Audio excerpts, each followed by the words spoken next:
진짜 인생 망하는 줄 알았어요. 고3을 앞두고 있던 영국 여고생이 갑자기 한국으로 이사 가게 됐다는 거 믿기시나요? 네, 그 여고생이 바로 저예요. 제 이름은 엘리자베스지만 다들 그냥 엘리라고 부릅니다. 저는 영국 런던 교외에 있는 윈블던 근처에서 자라고 있었습니다. 아시죠? 테니스 경기로 유명한 그 동네요. 꽤 조용하고 안정된 지역이었고 공원과 작은 서점, 카페들이 곳곳에 있어서 평범하면서도 따뜻한 일상이 있는 동네였어요. 우리 집은 작지만 아늑한 2층짜리 주택이었고 바로 옆집에는 제 단짝 친구 진아가 살고 있었어요. 5살 때부터 함께 놀던 친구라 사실상 자매 같은 존재였습니다. 고등학교는 집에서 걸어서 10분 거리였고 비교적 명문으로 꼽히는 인문계 중심의 학교였어요. 저는 미디어와 문학 과목을 좋아했고 장래희망은 다큐멘터리 프로듀서나 방송 작가 같은 직업이었습니다. 혼자 책 읽고 영상 편집하는 걸 즐겨해서 혼자 브이로그도 자주 찍고 있었습니다. 우리 가족은 아빠, 엄마, 그리고 저 단출한 3인 가족이에요. 외동딸이다 보니 부모님의 관심도 사랑도 온통 제게 쏟아져 있었어요. 특히 아빠는 항상 엘리, 넌 너만의 길을 개척할 수 있는 아이야라고 말하곤 했습니다. 그런 아빠가 그날 그런 말을 하실 줄은 정말 상상도 못했어요. 잠깐 여러분 그거 아세요?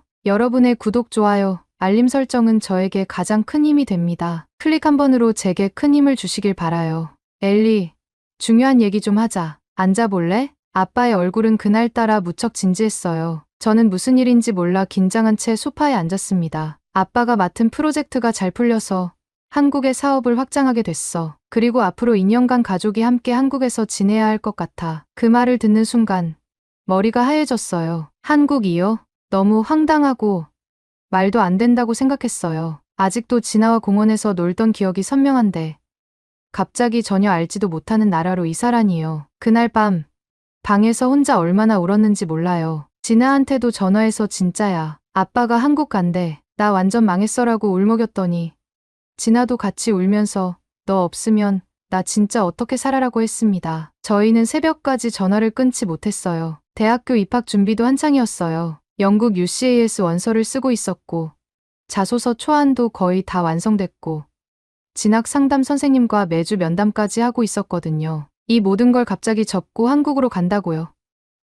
저는 그게 너무 잔인하게 느껴졌어요. 엄마는 조심스럽게 말했어요. 엘리, 우리도 힘들어. 하지만 아빠 혼자 한국에 보내는 건 외로우실 거야. 2년, 생각보다 금방일 수도 있어. 그 말이 이해는 갔지만 도저히 납득은 되지 않았습니다. 그동안 쌓아온 모든 일상이 와르르 무너지는 기분이었어요. 출국 전날, 진아와 마지막 산책을 했어요. 동네 공원 벤치에 앉아 예전 이야기를 나누며 울기도 하고 웃기도 했습니다. 엘리, 넌 어디서든 잘할 수 있어. 넌 멋진 아이잖아. 진아가 그렇게 말해줬을 땐 또 눈물이 핑 돌았어요. 마지막 포옹을 하고 집에 돌아오는 길, 마음속에 구멍이 난 것처럼 공허했어요. 비행기 안에서도 기내식도 손에 안 잡히고 창밖만 멍하니 쳐다봤어요. 이게 진짜 내 인생 맞아?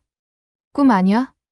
그런 생각만 반복했습니다. 인천공항에 도착했을 때 생각보다 깨끗하고 조용한 분위기에 살짝 놀라긴 했어요. 우와, 공항이 진짜 크고 정돈돼 있네라는 말이 저절로 나왔습니다. 하지만 그 감탄도 잠시, 마음 한편은 여전히 무거웠어요. 친구들에게 도착했어. 분위기는 괜찮아. 근데 벌써 너무 보고 싶어라는 메시지를 보내면서 그리움이 가슴을 짓눌렀습니다. 공항에서 나와 차를 타고 서울 집으로 향하는 동안 창밖 풍경은 저에게 너무 낯설었어요. 한국어로 가득한 간판, 높은 아파트 숲, 바쁘게 움직이는 사람들, 그 속에 제가 있다는 게 믿기지 않았어요. 정말 여기서 살아야 하는 거야? 마음속에서 계속 같은 질문만 맴돌았어요. 모든 게 어색하고 불안했지만 그땐 몰랐습니다. 이 낯선 땅이 제 인생을 송두리째 바꿔놓게 될 줄은요. 서울에 도착한 지 며칠이 지났을 무렵 새로운 집도 대충 정리되고 시차 적응도 조금은 되어갈 즈음 가장 두려운 날이 다가왔습니다. 바로 첫 등교 날이었어요. 사실 집 근처의 국제학교나 외국인 학교에 다니는 줄 알았는데 부모님은 저를 일반 한국 고등학교에 보내기로 결정하셨습니다. 현지 문화를 제대로 경험하게 해주고 싶다는 게 이유였지만 그 말을 들었을 땐 솔직히 머리가 핑 돌았어요. 영어도 잘 안 통하고 친구도 한 명도 없는 곳에서 제가 버틸 수 있을 거라 생각하신 걸까요? 아침에 일어나 교복을 입으면서도 손이 떨렸습니다. 낯선 학교의 규칙, 낯선 언어, 심지어 낯선 교복까지 모든 게 저를 더 불안하게 만들었어요. 엄마는 아침밥을 차려주며 괜찮을 거야. 너는 언제나 잘해왔잖아라고 웃어주셨지만 그 말조차 제겐 위로가 되지 않았어요. 학교에 도착했을 때 저는 혼자 긴복도 끝에 서 있었습니다. 다른 학생들은 335 친구들과 얘기하며 교실로 향하고 있었고 저는 어떻게 행동해야 할지 몰라 벽에 붙은 안내표만 뚫어져라 쳐다봤어요. 그때 선생님 한 분이 다가오셔서 저를 교실로 데려다 주셨고 학생들 앞에서 소개해 주셨습니다. 얘들아, 오늘부터 같이 공부할 친구야. 이름은 엘리자베스고 영국에서 왔어. 아이들의 시선이 한꺼번에 쏟아졌고 저는 얼굴이 빨개졌어요. 간신히 헬로라고 말하긴 했지만 속으로 나 오늘 하루 너무 길겠다 싶었습니다. 하지만 예상치 못한 일이 일어났습니다. 제 옆자리에 앉아있던 한 여자아이가 먼저 말을 걸어왔어요. 이름은 지우였고 영어도 제법 잘했어요. 너 블랙핑크 알아? 그 질문에 저는 진심으로 놀랐고 당연하지. 러셀 진짜 좋아해라고 말했어요. 지우는 환하게 웃더니 휴대폰에서 블랙핑크 영상과 자신의 포토카드를 보여줬어요. 우리는 순식간에 음악 얘기로 공감대를 형성했고 그게 계기가 되어 점심시간엔 지우와 그녀의 친구들과 함께 앉게 되었어요. 한국 학교의 점심은 제가 상상했던 것과는 완전히 달랐습니다. 트레이에 밥, 국, 반찬이 여러 가지 나왔는데 솔직히 처음엔 어떻게 먹어야 할지 몰라 당황했어요. 특히 깍두기 같은 건 처음 보는 음식이었는데 친구들이 하나하나 설명해주면서 이것저것 맛보게 해줬습니다. 물론 매운 건 아직도 익숙하지 않았어요. 어떤 음식은 입에 넣자마자 혀가 얼얼하고 눈물이 찔끔 나올 정도였어요. 그럴 때마다 친구들은 이건 한국인의 테스트야 하며 웃었고 저도 덩달아 웃을 수밖에 없었어요. 하루는 지우가 불닭볶음면을 먹자며 제안했어요.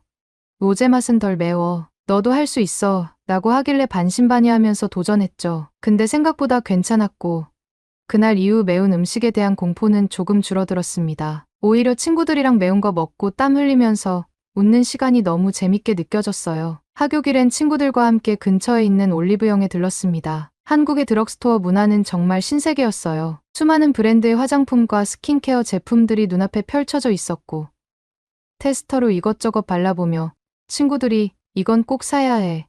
이거 아이돌들이 쓰는 거야 라고 알려주는 걸 듣는 게 마치 미니 투어 같았어요. 저는 평소 화장품에 큰 관심이 없었는데 한국에 와서 자연스럽게 관심이 생겼고 피부도 훨씬 좋아졌다는 말을 듣게 됐어요. 저녁엔 친구들이 추천해준 드라마를 보기 시작했어요. 처음에 지우가 저한테 USB를 하나 건네주며 이건 꼭 봐야 해. 입덕 드라마야 라고 했던 게 계기였어요. 그 드라마는 바로 도깨비였습니다. 사실 저는 한국 드라마에 대해 별다른 이미지가 없었어요. 그냥 로맨스 많고 막장도 좀 있고 그런 식으로만 생각했는데 도깨비는 제 예상을 완전히 깨버렸어요. 처음엔 자막 없이는 내용이 거의 이해되지 않았지만 화면 속 배우들의 표정, 감정선, 음악까지 다 너무 몰입감 있게 다가왔어요. 공유가 등장할 때마다 지우는 지금 집중해.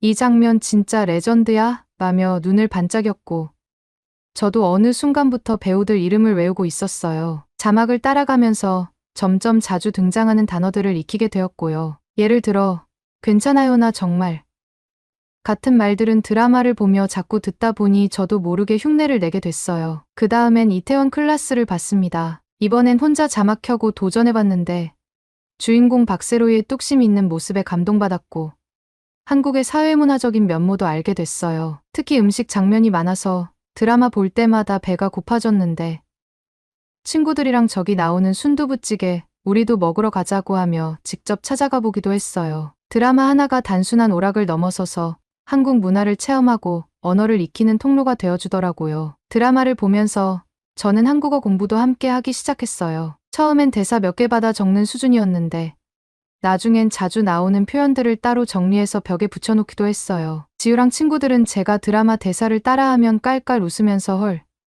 진짜 잘 따라하네. 발음도 괜찮아 라고 칭찬해줬어요. 그게 그렇게 뿌듯했답니다. 드라마 속 대사 중에서 특히 좋아했던 건 내가 널 좋아하는 게 죄는 아니잖아 라는 문장이었어요. 처음엔 의미보다 감정이 강하게 와 닿았고 나중에 그걸 한글로 직접 써봤을 땐 뭔가 저만의 작은 성취감도 느꼈습니다. 주말이면 지훈의 집에 가서 팝콘이랑 과자를 잔뜩 사놓고 방을 어둡게 만든 뒤 노트북을 연결해 단체 관람하는 게 우리만의 작은 전통이 되었어요. 드라마를 보다가 울고 웃고 소리 지르면서 저는 점점 이 친구들과 더 가까워졌고 한국이라는 공간도 더 친근하게 느껴졌습니다. 어느 순간부터는 자막 없이 드라마를 잠깐 틀어도 어떤 장면인지 감이 오기 시작했어요. 그런 작은 변화가 정말 기뻤어요. 이렇게 저녁마다 드라마를 통해 한국어와 한국 문화를 익히며 저는 조금씩 한국이라는 나라에 스며들고 있었습니다. 처음엔 말도 안 통하고 외로워서 견딜 수 없을 것 같았던 한국 생활이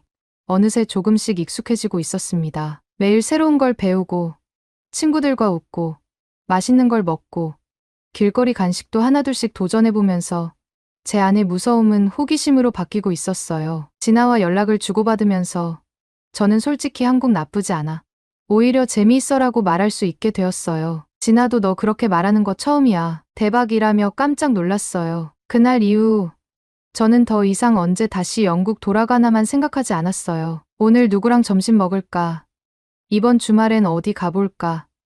다음엔 어떤 드라마 볼까 같은 고민이 훨씬 많아졌습니다. 언제부턴가 한국에서의 삶이 더는 견뎌야 하는 시간이 아니라 살고 싶은 매일이 되어가고 있었어요. 학교 생활이 조금씩 익숙해질 무렵 저는 제 스스로가 한국이라는 공간에 점점 녹아들고 있다는 걸 느끼고 있었습니다. 아침 등굣길에 들리는 자판기 커피 소리, 쉬는 시간마다 들려오는 친구들의 수다, 급식 시간에 줄 서서 기다리는 풍경까지 이제는 낯설기보다는 자연스러운 일상으로 다가오고 있었어요. 물론 여전히 어려운 부분도 많았지만 처음에 가졌던 막연한 두려움은 눈에 띄게 줄어들었어요. 하지만 그 평화로운 적응기에 예상하지 못한 작은 사건이 생겼습니다. 어느 날 수업 중 오른쪽 어금니 쪽에서 찌릿한 통증이 느껴졌어요. 처음에는 그냥 참으면 괜찮아질 줄 알았는데 시간이 지날수록 통증이 더 심해졌고 결국 수업이 끝나자마자 책상에 엎드려 신음을 내고 말았어요. 친구들이 걱정스럽게 물어봤고 저는 조심스럽게 이 안에 뭐가 부러진 것 같아라고 말했어요. 지우가 바로 치과 가자. 지금이라고 했지만 저는 무심코 이렇게 말했어요. 지금?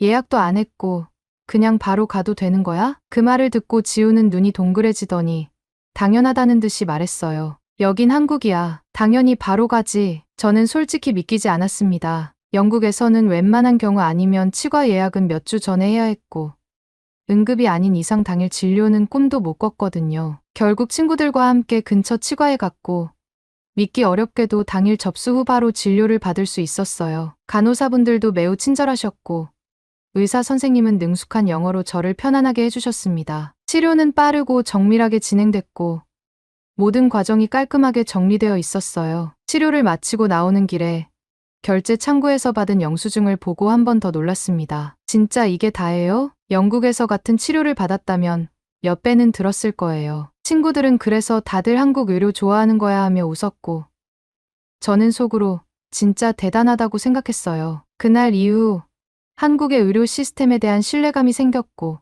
단순히 편리함을 넘어서 삶의 질이 달라지는 경험이었습니다. 며칠 뒤엔 친구들과 함께 떡볶이를 먹으러 갔어요. 한국 음식 중에서도 특히 매운 걸 잘 못 먹는 저는 매운맛 3단계 떡볶이에 도전하겠다고 했을 때 솔직히 조금 무모하다고 느꼈어요. 하지만 친구들이 응원해줬고 결국 땀을 뻘뻘 흘리며 먹었어요. 혀는 얼얼하고 눈물은 났지만 친구들이 엘리, 너 진짜 한국인 다 됐어 라고 박수치며 웃어줬을 때 저는 왠지 모르게 자랑스러웠어요. 매운맛 속에 담긴 유쾌한 우정과 추억이 너무 따뜻하게 느껴졌어요. 또 하나 기억에 남는 순간이 있었습니다. 어느 날 수업 발표가 있었는데 저에게는 너무 큰 도전이었어요. 한국어로 내용을 정리하고 친구들 앞에서 발표해야 했기 때문에 엄청 긴장됐어요. 그런데 발표를 마치자마자 반 전체가 박수를 쳐줬어요. 일부 친구들은 엘리, 발음 진짜 많이 좋아졌어.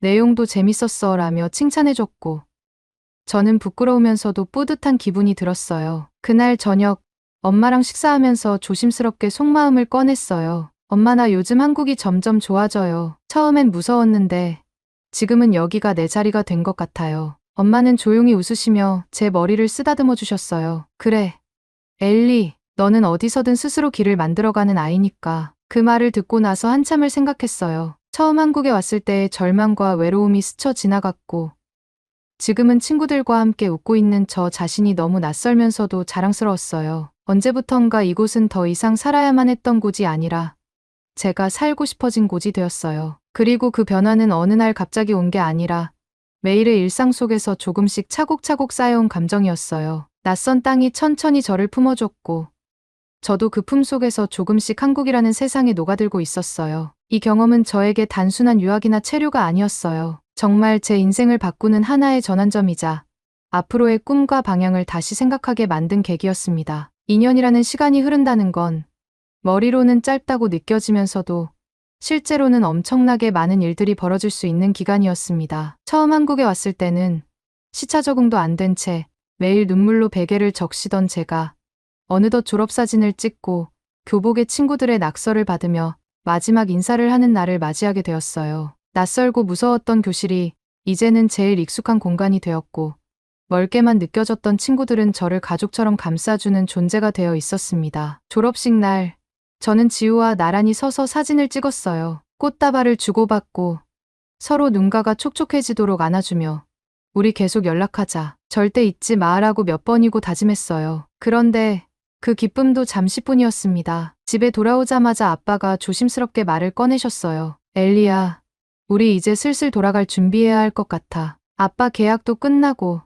다시 런던으로 가야 해. 그 말을 들었을 때 제 가슴 속에 묘한 울림이 퍼졌습니다. 당연히 돌아가야 할 시간이 온 걸 알면서도 이상하게 마음이 무겁고 불편했어요. 그날 밤, 제 방 침대에 누워 천장을 보며 생각했어요. 왜 이렇게 섭섭하지?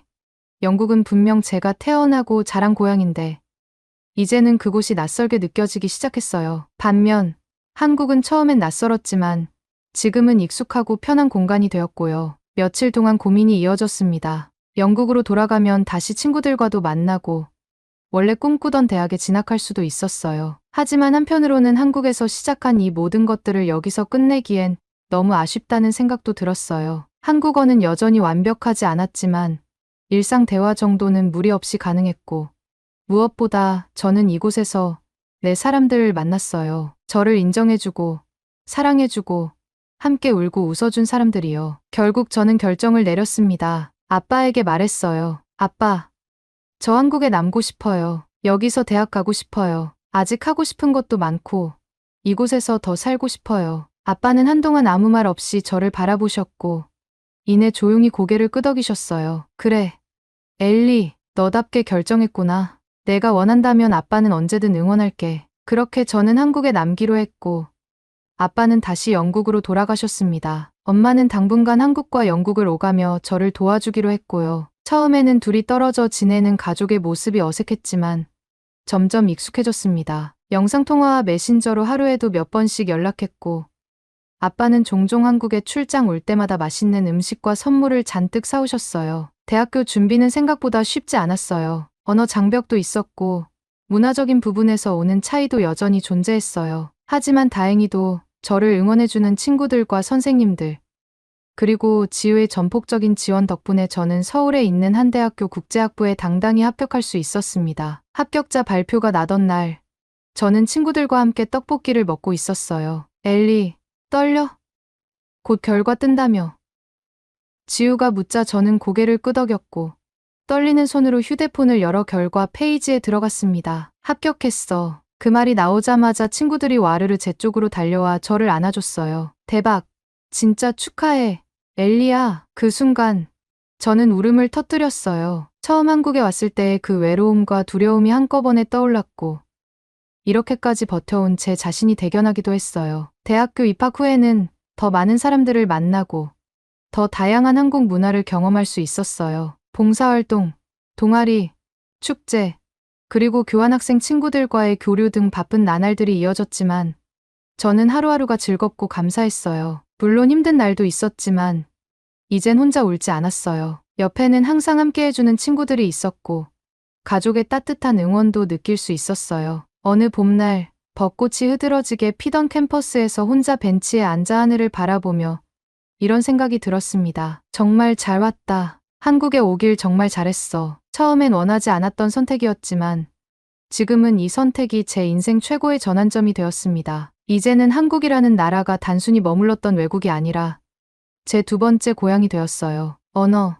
사람, 거리, 공기, 모든 것이 제 마음속에 깊이 새겨졌어요. 앞으로 어떤 일이 생기든 저는 이곳에서 배운 용기와 따뜻함을 잊지 않을 거예요. 지금 이 순간도 한국 어딘가에서 새로운 시작을 준비하는 누군가가 있다면 꼭 말해주고 싶어요. 두렵고 낯설더라도 그 안에는 상상도 못한 기적이 숨어 있을 수 있다고. 저처럼요. 2년이라는 시간이 흐른다는 건 머리로는 짧다고 느껴지면서도 실제로는 엄청나게 많은 일들이 일어날 수 있는 기간이었습니다. 처음 한국에 왔을 땐 시차 적응도 안 된 채 매일 눈물로 베개를 적시던 제가 어느덧 졸업사진을 찍고 교복에 친구들의 낙서를 받으며 마지막 인사를 하는 날을 맞이하게 되었어요. 낯설고 무서웠던 교실은 어느새 가장 익숙하고 따뜻한 공간이 되었고, 처음엔 말조차 조심스러웠던 친구들은 저를 진심으로 아껴주는 소중한 사람들로 남아 있었습니다. 졸업식 날, 저는 지우와 나란히 서서 사진을 찍었어요. 서로 꽃다발을 주고받으며 눈가가 촉촉해질 정도로 껴안았고, 계속 연락하자. 절대 잊지 마라고 몇 번이고 말했어요. 그런데 그 따뜻한 감정도 잠시 집에 돌아오자마자 아빠가 조심스럽게 말씀하셨습니다. 엘리야, 이제 슬슬 돌아갈 준비해야 할 것 같아. 아빠 계약도 끝나고 우리 런던으로 돌아가야 해. 그 말을 듣고 저는 당황스러움과 섭섭함이 동시에 밀려왔어요. 당연히 돌아갈 시간이 다가온 건 알았지만 막상 그 말이 현실이 되자 마음이 복잡해졌습니다. 영국은 제가 잘하고 공부해온 고향인데 이제는 낯설게 느껴졌고요. 반면 한국은 처음엔 낯설었지만 지금은 편하고 익숙한 삶의 터전이 되어 있었어요. 며칠 동안 정말 많이 고민했어요. 다시 돌아가면 오랜 친구들도 있고 원래 꿈꾸던 대학 생활도 가능했지만 지금 이곳에서 쌓아온 추억들과 사람들을 떠나는 게 너무 아쉬웠습니다. 결국 저는 아빠에게 제 마음을 솔직히 전했어요. 아빠, 저 한국에 남고 싶어요. 여기서 대학 다니고 싶고 아직 더 경험하고 싶은 게 많아요. 아빠는 제 말을 조용히 듣고 계시다가 이내 고개를 끄덕이셨어요. 그래, 엘리, 너답게 결정했구나. 아빠는 언제나 내 편이야. 그 말에 저는 눈물이 핑 돌았고 그 순간부터 제 인생은 또 한 번 큰 변화를 맞이하게 되었습니다. 아빠는 영국으로 돌아가시고 엄마는 저를 도와주기 위해 한국과 영국을 오가기로 하셨어요. 처음에는 가족이 떨어져 지내는 게 어색하고 불안했지만 시간이 지나면서 자연스럽게 적응하게 되었어요. 우리는 매일 영상통화를 했고 아빠는 종종 한국에 출장 오실 때마다 저에게 맛있는 음식과 선물을 잔뜩 사다 주셨어요. 대학교 입시는 생각보다 훨씬 어려웠습니다. 언어 장벽도 있었고 문화적인 차이도 무시할 수 없었어요. 하지만 지우를 비롯한 친구들과 선생님들의 응원 덕분에 저는 서울의 한 대학교 국제학부에 당당히 합격할 수 있었습니다. 합격자 발표가 나던 날 친구들과 떡볶이를 먹고 있었어요. 지우가 엘리, 떨려? 곧 결과 뜬다며? 라고 묻길래 저는 긴장된 손으로 핸드폰을 열었고 떨리는 손가락으로 확인했어요. 합격했어. 그 말을 꺼내자 친구들이 동시에 환호성을 질렀고 저를 와락 안아줬어요. 대박. 진짜 축하해. 엘리야. 그 순간 저는 울음을 터뜨렸습니다. 처음 한국에 왔을 때의 막막함과 외로움이 모두 떠오르면서 여기까지 온 제 자신이 너무 대견했어요. 대학교 생활은 정말 다채로웠어요. 수업과 과제를 따라가느라 정신이 없기도 했지만 다양한 사람들과의 교류 속에서 매일 성장하고 있다는 걸 느낄 수 있었습니다. 어느 여름 방학엔 콘텐츠 제작 회사에서 단기 인턴을 하기도 했어요. 영상 편집과 인터뷰 번역을 하며 한국의 미디어 산업을 직접 경험할 수 있었고 그 과정에서 새로운 꿈도 생겼습니다. 저처럼 외국인으로 한국에 적응해가는 사람들의 이야기를 콘텐츠로 만들어 세계에 전하고 싶다는 마음이 생겼어요. 하루는 교수님께서 수업 중 저를 지목하셨어요. 엘리 씨, 이 주제에 대해 어떻게 생각하세요? 처음엔 긴장됐지만 준비해온 내용을 또박또박 말할 수 있었고 교수님은 미소를 지으며 고개를 끄덕이셨어요. 그 작은 순간이 저에겐 정말 큰 자신감이 되었습니다. 지금은 신입 외국인 학생들이 저에게 엘리 선배, 한국 생활 어려웠죠? 라고 물으면 저는 늘 이렇게 말해요. 처음엔 진짜 힘들었어요. 그런데 하나씩 천천히 해보면 괜찮아져요. 한국은 생각보다 정말 따뜻한 나라예요. 저에게 한국은 단순한 체류지가 아니라 제 인생의 두 번째 고향이 되었습니다. 언어도, 음식도, 사람들도 모두 저의 일부가 되어 있었어요. 그리고 이곳에서 저는 진짜 나를 발견하게 되었어요. 낯선 환경에서 꿋꿋이 적응하고 스스로 선택하고 길을 만들어가는 저를요. 앞으로의 계획은요? 저는 한국에서 더 많은 사람들의 이야기를 콘텐츠로 만들어 세계에 소개하고 싶어요. 아빠는 가끔 한국에 오실 때마다 우리 딸, 이젠 진짜 한국 사람 다 됐네라고 웃으시고요. 누군가 지금 낯선 곳에서 너무 두렵고 막막해서 어떻게 해야 할지 모르고 있다면 꼭 말해주고 싶어요. 저도 그랬다고. 하지만 그 시간은 절대 헛되지 않을 거라고. 언젠가 그 시간을 돌아봤을 때 그게 여러분을 더 단단하게 만들었다는 걸 알게 될 거예요. 그러니 한 걸음만 더 가보세요. 저처럼요. 그 길 끝엔 믿기지 않을 만큼 따뜻하고 아름다운 인생의 반전이 기다리고 있을지도 몰라요. 오늘의 이야기는 여기까지입니다. 오늘의 사연이 마음에 드셨다면 구독, 좋아요 부탁드리겠습니다. 소중한 시간 긴 이야기 끝까지 들어주셔서 진심으로 감사합니다. 앞으로도 더 좋은 사연으로 여러분을 찾아오겠습니다. 시청해 주셔서 감사합니다.